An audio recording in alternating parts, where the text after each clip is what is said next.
And here's my personal opinion on Pete Hegseth. Pete Hegseth is a sinner, as are we all, and he sinned quite a lot in his prior life, but he sought to turn his life around, devoted himself to Christ, and got right with Christ, and now he's weathering the storm of his old sins being exposed by people who have no interest in showing him any grace. On top of those sins, other people are now just making stuff up about him with anonymous sources to pile on. Why? Because of this reality. Pete Hegseth doesn't have the votes in the United States Senate. He doesn't have the votes. He can only lose 3 Republicans. Why? Because J.D. Vance won't become vice president until the 20th of January, and they're going to do these confirmations before then. They're going to do these confirmations while Biden is still president. That's what they do historically. But Pete Hegseth has he's lost more than 3 votes, so even if Vance were there, he doesn't have the votes.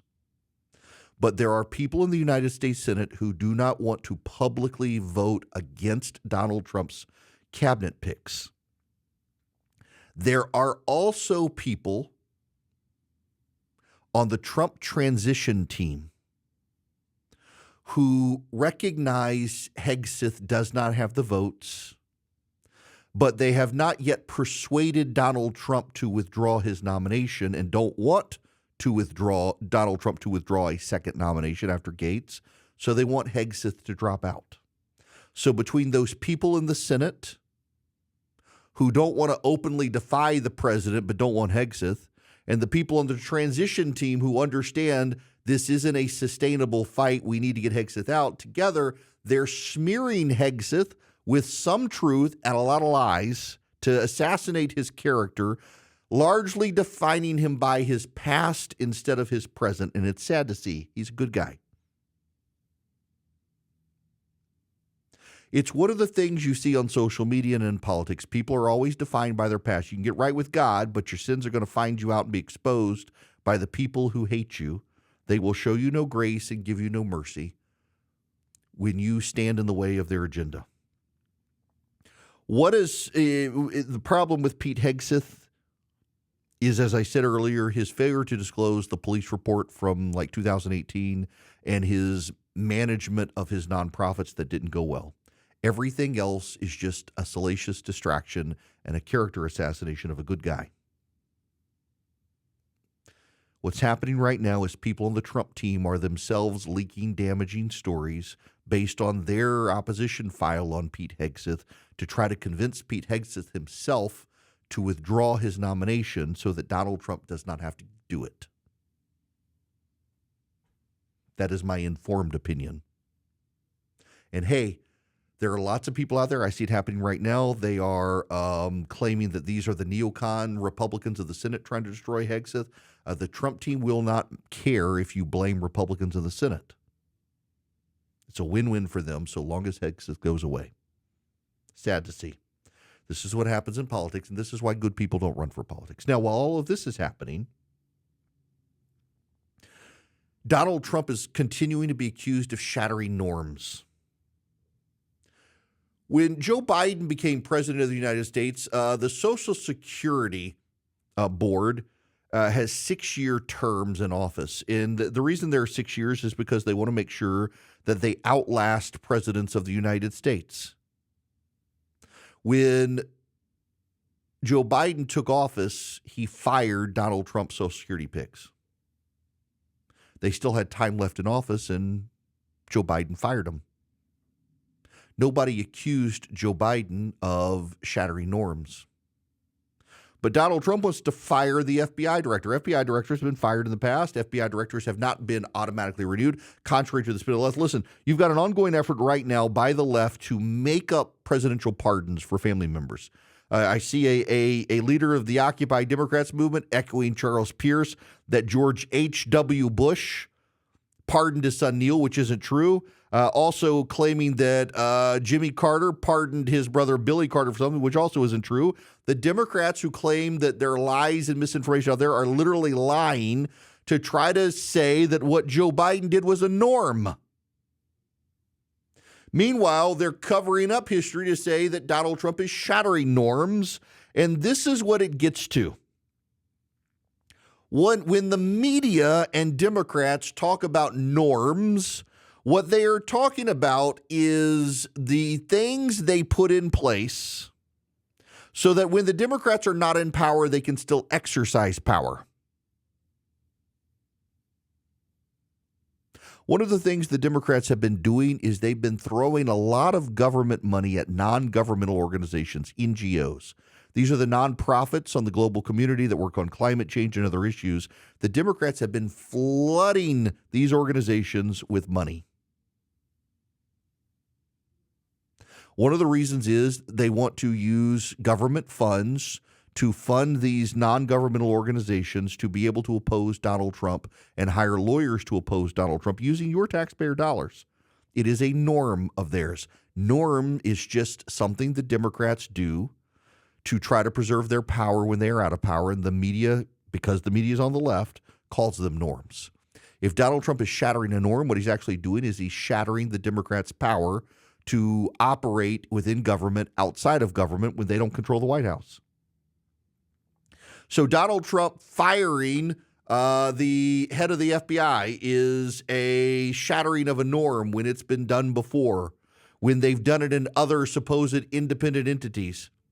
In fact, I saw a guy I know I like, I've considered him a friend in the past, saying that only the FBI director is politically appointed. Everyone else is a career employee. It's designed to be an independent agency. Donald Trump can't do this. Actually, yes. And by the way, there are plenty of other people appointed at the FBI. He's not the only one. But who cares what the truth is when you can rile people up? Shattering of norms. We've seen this forever. You know, Barack Obama got rid of a lot of inspectors general. Charles Grassley from Iowa made a big deal about this. When Obama was president, Obama got rid of inspectors general and put in Democratic hacks who wouldn't investigate him. It was a shattering of norms, but no one in the media cared because it helped the Democrats. When Donald Trump became president and started firing those Democrats that Barack Obama had put in as inspectors general, suddenly it was a shattering of norms. It's always a shattering of norms when the Republicans come in and undo anything the Democrats have done before them. It's like, for example, the Congressional Budget Office. Remember, it's the Congressional Budget Office scores that determine what can and cannot be in reconciliation, along with the Senate parliamentarian. The Senate Democrats will fire a Senate parliamentarian and put in one of their own and realign the Congressional Budget Office to put a bunch of partisans in. And then they give the Democrats what they want. When Republicans reverse the course, the media's like, no, it's a shattering of norms. You can't do this. It's a shattering of norms. Remember, it was perfectly fine when Harry Reid got rid of the filibuster so that the entire courts of appeal could be loaded up with Democratic picks. But the moment Mitch McConnell finished off the judicial filibuster for the Supreme Court, it was a shattering of norms. It was a shattering of norms. It's always a shattering of norms. And the media, of course, hires these objective analysts who are Democrats like John Harwood to come on and insist on CNN and the New York Times, on CNBC, that this is a shattering of norms and this can't be done. It's a shattering of norms. The systems and contracts put in place are there to protect the Democrats' power when they're out of power. It's not actually about operating government. Now, to be clear, there are systems and constructs and norms within the American Republican system, and they're outlined in the United States Constitution. One of the greatest examples of a shattering of norms is the idea that the Justice Department is some sort of independent institution. The Justice Department is an Article II cabinet-level agency, which means the president is in charge of the Justice Department. The idea that the Attorney General is independent from and above the partisanship of the President of the United States is something the left and the Democrats, the media have said. It's not actually true. It's not in the Constitution.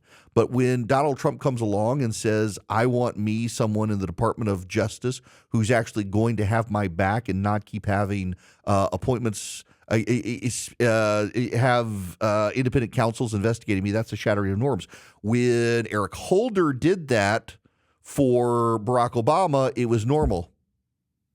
Remember, Barack Obama didn't have special counsels investigating him because Erick Holder wouldn't do it. No one questioned Erick Holder in the media. It was always, he's above the law. He's independent. He's not in Barack Obama's pocket. The hell he is. Of course he was in Barack Obama's pocket. In fact, it's Erick Holder who's come out and defended Joe Biden pardoning Hunter Biden. Saying it's perfectly normal. It's a normal thing. It's no big deal. It's not partisan. Had Donald Trump done that to his kid, it would have been a shattering of norms. There are norms, there are systems, there are constructs put in place. They're in the Constitution. Our founders wrote them out. And one of those norms is that the president is in charge of the executive branch. And to say that the FBI is an independent agency when it's inside the Department of Justice, that's actually a shattering of a constitutional norm by the media and the Democrats to, again, protect the Democrats. This shattering of norms nonsense is always a talking point against the right, never against the left. The left gets to shatter any norm they want, and the media lets them get away with it.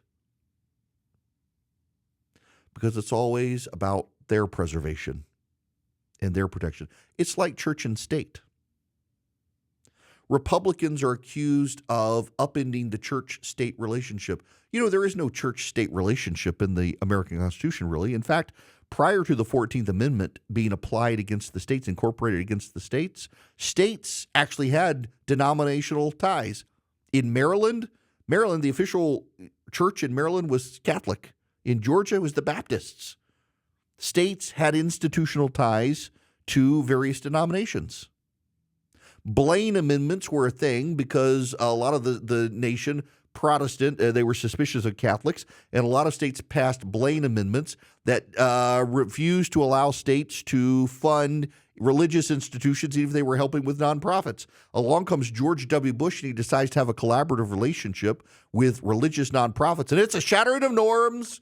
Shattering of norms. He can't do that. That's a shattering of norms. Church-state separation. That's something the media of the left concocted time and time again. In fact, the reason the left is discrediting the U.S. Supreme Court right now is because the U.S. Supreme Court was controlled by progressives who propped up democratic norms. The current Supreme Court does it, so now it can be discredited.